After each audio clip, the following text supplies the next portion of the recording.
So hello everyone, तो कैसे हैं आप सभी लोग। I hope you are fine and doing well. And today this is the lecture number first of your history, and today we are gonna talk about the nationalism in India. So let me make you very clear that we have already discussed about the physics in the lecture number first and second. So this is the lecture number first of your history, and today these are our topics. The first one is the basic introduction to the nationalism, and the second one is effects of World War First on India, and the third one is entry of Mahatma Gandhi, and we are going to talk about these three events. One is Champaran Satyagraha, second one is Kheda Satyagraha, and the third one is Ahmedabad Mill Strike. So just being very honest guys, आपको school में गलत पढ़ाया जाता है इन तीन topics के बारे में। जस्ट आपके सिलेबस में ये टॉपिक्स है, लेकिन आपको इतना ही बताया जाता है कि गांधी यहाँ पर गया और उसने वहां पर जीता। एंड आज इस वीडियो में हम डेप्थ में बात करने वाले हैं। And I don't want you to just complete your NCERT, but I am gonna talk about the olympiad concepts here today. So अगर आप चैनल पे नए हो तो वीडियो को लाइक करो एंड चैनल को सब्सक्राइब करो। So starting with the nationalism. So talking about the nationalism, what is nationalism? It is simply an ideology, or we can say a concept, of loving your country, struggling for your country. Sorry. And when we see the nationalism in India, it began due to the colonial period in India. Simply, and you all know कि हमारे जो country में Britishers थे, उन्हीं की वजह से यहाँ पे nationalism का rise हुआ। And जो यहाँ पे कॉलोनियल पीरियड था, that is related to the nationalism in India. Simple. So जो हमारा नेक्स्ट टॉपिक है, that's effects of world war first on India. Simply आपको पता होगा that world war first took place between 1914 and 1918 between central powers and allied powers.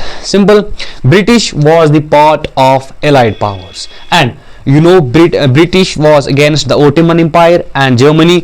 And what were the effects of world war on India? Simply, it is related between British and India. When just talking about the British, they just got economic effect on their country, and that affected the India also. Simply, उन्होंने यहाँ पे tax increase किए, यहाँ पे forced recruitment होने लगे। Y उन्होंने यहाँ पे टैक्सेस इंक्रीज किए? क्योंकि जो उनका डिफेंस एक्सपेंडिचर था, उनको उसके लिए मनी चाहिए था। सिंपल, उनको उसके लिए मनी चाहिए था। सो वो मनी कहाँ से लाते? उनकी कॉलोनियल स्टेट से। उनके पास जो साउथ अफ्रीका में भी कॉलोनियल स्टेट्स थे, इंडिया एक कॉलोनियल स्टेट था। सिंपली उन्होंने क्या किया कि इंक्रीज इन टैक्सेशन किया, सिंपली हर एक कॉलोनियल स्टेट में। और जो भी उनको आर्मी चाहिए थी फॉर देयर वार, वो उनको लाते थे इंडिया से। वो भी कहाँ से? विलेजेस से। और जो there were poor peasants in the India, and उनके घरों में से लाया जाता था आर्मीज को। उनको वहाँ फोर्स किया जाता था कि आप ब्रिटेन जाओ और आप वहां पे लड़ो। Simple, these were two effects. And third one is revenue को यहाँ पे इंक्रीज किया गया, कस्टम ड्यूटीज को लाया गया, सिंपली टैक्सेस। और द फोर्थ वन इज यहाँ पे उस टाइम जो था 1914 टू 1918, यहाँ पे एक बीमारी आ जाती है जिससे 12 to 13 मिलियन पीपल डाई हो जाते हैं। एंड उसके साथ साथ यहाँ पे जो कंडीशंस थी फार्मर्स की, पीजेंट्स की, यहाँ पे फेलियर ऑफ क्रॉप्स आ जाता है उसके दरमियान। सो जो यहाँ पर कंडीशन रहती है उस time, simply it was just very bad, and that led to the rise of nationalism in India. Simple, these were the effects of World War First on India. हमने पहले देखा increase in taxes, the first one. Second one, increase in revenue.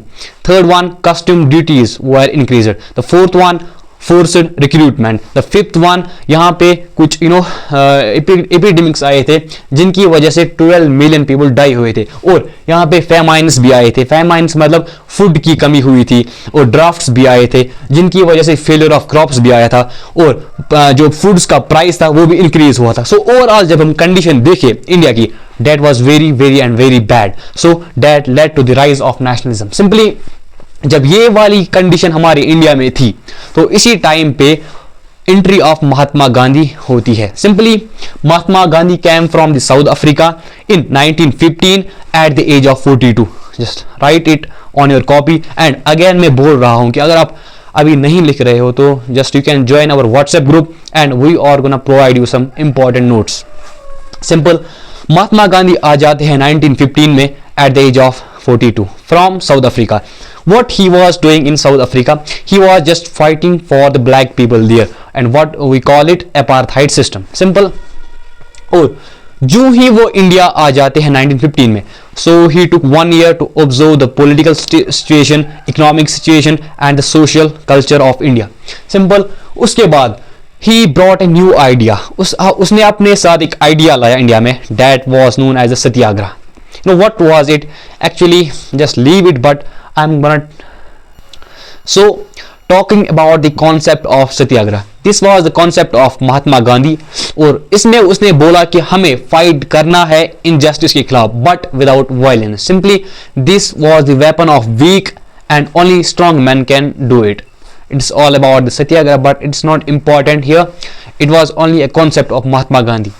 Just leave it here and then we move on to the Champaran Satyagraha. जब Mahatma Gandhi India आ जाते हैं, then he started doing the satyagraha here first in Champaran, then in Kheda and third in Ahmedabad. So आपको मैं बोलूं कि आपकी book पे जो डेट्स है that are wrong and आपको स्कूल में जो पढ़ाया जाता है इन तीन के बारे में, आपको बस इतना ही बोला जाता है कि वो वहां पर गया, उसने वहां पर जीता and that's it. What about the story here? आपको ये नहीं बताया जाता कि वहां पर क्या हुआ था, कैसे हुआ था. और साथ में जो है इनके डेट्स वो भी गलत बताए जाते हैं, क्योंकि इवन कि आपके सिलेबस में ये है और आपको फिर भी नहीं पढ़ाया जाता. That's not my bad but I am here कि यू नो आपको मैं यहाँ पे पढ़ाऊंगा. Simple. Champaran Satyagraha. Starting with Champaran Satyagraha. It actually occurred in Champaran. It is a city in Bihar. So the real date is 1917. 1917 में ये event हो जाता है. कहाँ पे? चंपारण में. Champaran is city in Bihar. Simply वहाँ पे क्या हो जाता है कि जो वहाँ पे पीजेंट्स थे उनको फोर्स किया जाता है बाय ब्रिटिशर्स कि ऑफ इंडिगो डाई प्लांट करो. ऑफ इंडिगो डाई प्लांट करो. सुनना, यह आपको स्कूल में नहीं बताएंगे. Just leave it here and आपको मैं यहाँ पे बोलूंगा. जो यहाँ पे ये सत्याग्रह है, वहां पे जो पीजेंट्स थे, peasants were forced. Peasants were forced. Simply उनको फोर्स किया गया टू प्लांट इंडिगो डाई.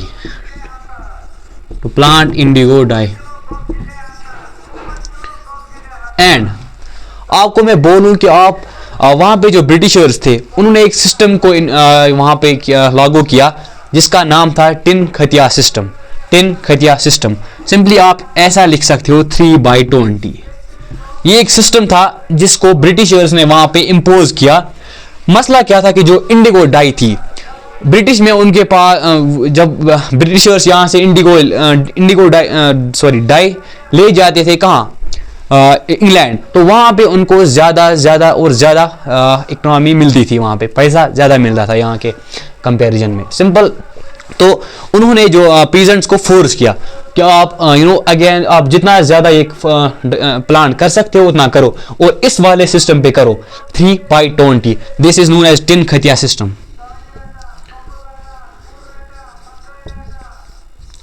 यहाँ पे टिन है, टिन simply means here 3. Simply means 3. और जो ये खतिया है, this is the unit of Bihar. So यहाँ पे जो पीजेंट्स थे उनको फोर्स किया गया था कि आप जो है इंडिगो डाई प्लांट करो. साथ में इन पे जो है टैक्सेस भी ज्यादा पड़ते थे. एक तो इनको मतलब इंडिगो डाई प्लांट करनी पड़ती थी on the order of British, साथ में इनको जो है एक्स्ट्रा टैक्सेस भी देने पड़ते थे इस पर. सिंपली पीजेंट्स तंग आ चुके थे. उन्होंने राजकुमार शुक्ला को इन्फॉर्म किया. या आपको स्कूल में नहीं बताया जाता, लेकिन जब पीजेंट्स ने यहाँ पे जो है राजकुमार शुक्ला को इन्फॉर्म किया, देन राजकुमार शुक्ला जो है वो गांधी के पास गए. उसने गांधी को बुलाया and with the help of Rajendra Prasad वो यहाँ पे आए एंड विद अदर नेशनलिस्ट्स उन्होंने यहाँ पे एक प्रोटेस्ट किया. बट यहाँ पे गांधी को अरेस्ट किया जाता है. और उसके बाद जब प्रोटेस्ट कंटिन्यू रहता है, उसके बाद एक एक्ट साइन किया जाता है, उसको बोलते हैं चंपारण एग्रेरियन एक्ट. ये आपको स्कूल पे नहीं बोला जाएगा. Simple. Champaran agrarian act. So इस एक्ट से क्या हो जाता है कि यहाँ पे जो टिन खतिया सिस्टम था इसको एबॉलिश किया जाता है और साथ में 20% टैक्सेस को रिड्यूस किया जाता है। Simple, just recap it in just a bit. हमने स्टडी किया कि चंपारण सत्याग्रह किसको बोलते हैं। सिंपली इट वाज ए सत्याग्रह जिसको गांधी ने अंजाम दिया कहां पे, चंपारण में, इन 1917। सिंपल 1917। और वहां पे क्या हुआ था कि पीजेंट्स को फोर्स किया गया था आप इंडिगो डाई प्लांट करो एंड किस सिस्टम से, 3/20 टिन खतिया सिस्टम से। और इन पर हाई टैक्सेस भी लगाए जाते थे। क्यों बोलते थे वो पीजेंट्स को कि आप you just plant the indigo dye? Because indigo dye was famous in England and they were getting more and more economy from this and just they were forcing the peasants here कि आप ये क्या यहाँ पे plant करो। Simple. उसके बाद ये वाला एक्ट साइन हो जाता है जिससे इस वाले सिस्टम को एबॉलिश किया जाता है और पीजेंट से हमें फ्री हो जाते हैं और गांधी यहाँ पे जीत जाता है। सिंपल। उसके बाद नेक्स्ट वन इज खेड़ा सत्याग्रह। यहाँ पे जो है खेड़ा में, खेड़ा एक जगह है गुजरात में और इसका जो एक्चुअल डेट है दैट्स 1918। आपकी बुक पे गलत है लेकिन just let me make it very clear. Kheda एक जगह है गुजरात में जहां पे जो है फेलियर ऑफ क्रॉप्स आ जाता है, जो है फेमाइन्स आ जाते हैं, ड्राफ्ट्स आ जाते हैं, वहां पे जो है क्रॉप्स फेल हो जाते हैं जिसकी वजह से जो पीजेंट्स थे वो टैक्सेस नहीं दे पाए, रेवेन्यू नहीं दे पाए और उन्होंने क्या किया, उन्होंने प्रोटेस्ट किए। साथ में जो है वहां पे गांधी आए, गांधी ने प्रोटेस्ट किए और with the help of Gandhi Gandhi वहां पे गए और प्रोटेस्ट के लिए पीजेंट्स के लिए प्रोटेस्ट किया और वहां पे इस खेड़ा में ब्रिटिशर्स के खिलाफ जीता। और साथ में खेड़ा में एक डिजीज भी आई थी, एक प्लेग भी आया था जिसकी वजह से जो वहां पे पीपल थे दे उनकी जो इकोनॉमिक हालत थी, फाइनेंशियल कंडीशन थी, दैट वाज वेरी लो और उसकी वजह से वो टैक्सेस नहीं दे पाए। और फिर गांधी को इन्फॉर्म किया, गांधी वहां गए, पीजेंट्स के लिए लड़ा और वो मूवमेंट जीता। और साथ में इसके ऊपर एक मूवी भी बनी है जहां पे जो है पीजेंट्स, लगान उस मूवी का नाम है। If you can watch it you just go after this lecture. Simple. The third one is here Ahmedabad mill strike. Again जो इसका डेट है दैट्स 1918। पता नहीं आपकी बुक पे क्या दिया है लेकिन इट्स 1918। अहमदाबाद मिल स्ट्राइक जो है वो वहां पे कहाँ, वो अहमदाबाद में हो जाता है। और यहाँ पे क्या है, जो ये अहमदाबाद मिल स्ट्राइक था यहाँ पे गांधी अगेंस्ट थे Indian mill workers, not Britishers. ये याद रखना, आपको स्कूल में क्या बोलेंगे, बट यहाँ पे जो गांधी था वो किनके अगेंस्ट था, cotton mill workers of India, Britishers के खिलाफ नहीं था। यहाँ पे just let me make you very clear कि आपको मैं एक स्टोरी बताता हूँ पहले, देन आपको ये वाला कंसेप्ट समझ आएगा। आपकी बुक पे नहीं दिया गया है तो सो जस्ट लीव इट।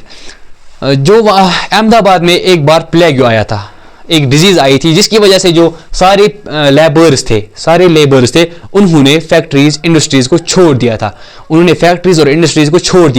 तब जो फैक्ट्री ओनर्स थे उन्होंने जो है उनकी तनख्वाह, उनकी वेजेस को बढ़ाया, बोनस, याद रखना, बोनस दिया, उनको बोनस दिए गए। सिंपल। जब ये प्लेग खत्म हो जाता है अहमदाबाद में तब इन बोनस को अगेन रिड्यूस किया गया और जो ही इनको रिड्यूस किया गया, जो मिल वर्कर्स थे उन्होंने प्रोटेस्ट किए, हमें ये बोनस फिर से चाहिए। सो सिंपल, गांधी वहां गए, उनके लिए लड़ा और देन एक व्हाट वी कॉल इट, एक एक्ट पास किया गया between the cotton mill owners and the Gandhi, जिसमें जो है 30% जो उनको पहले दिया जाता था उसमें से 30% उनको फिर से दिया गया एंड यहां पे गांधी ऐसे जीत जाते हैं।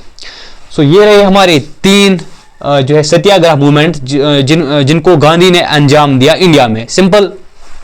सो आज हमने इस लेक्चर में क्या देखा कि पहले effects of world war first on India, उससे जो है हमारी कंट्री में राइज ऑफ नेशनलिज्म हुआ और उसके बाद जब गांधी आ जाते हैं इंडिया में with a new idea that was known as satyagraha, and जहाँ पे no physical force, non violence में हम लड़ेंगे किसके खिलाफ, ब्रिटिशर्स के खिलाफ। फिर वो ये 3 मूवमेंट्स लॉन्च करते हैं, one was in the Champaran Bihar, Kheda Gujarat and Ahmedabad Gujarat, and these 3 movements वो जीत जाते हैं यहाँ पे, जिससे एक होप मिल जाता है लोगों को कि नहीं, हम यहाँ पे इंडिपेंडेंस हासिल कर सकते हैं। So this was all about the today's lecture and let me tell you कि अगर आपने इस चैनल को सब्सक्राइब नहीं किया तो चैनल को सब्सक्राइब करें और वीडियो को लाइक करें एंड अगर आपको नोट्स भी चाहिए तो you can go on WhatsApp, just join our WhatsApp group and we will provide you notes. And thank you for today. This was all about the lecture number 1. Thank you.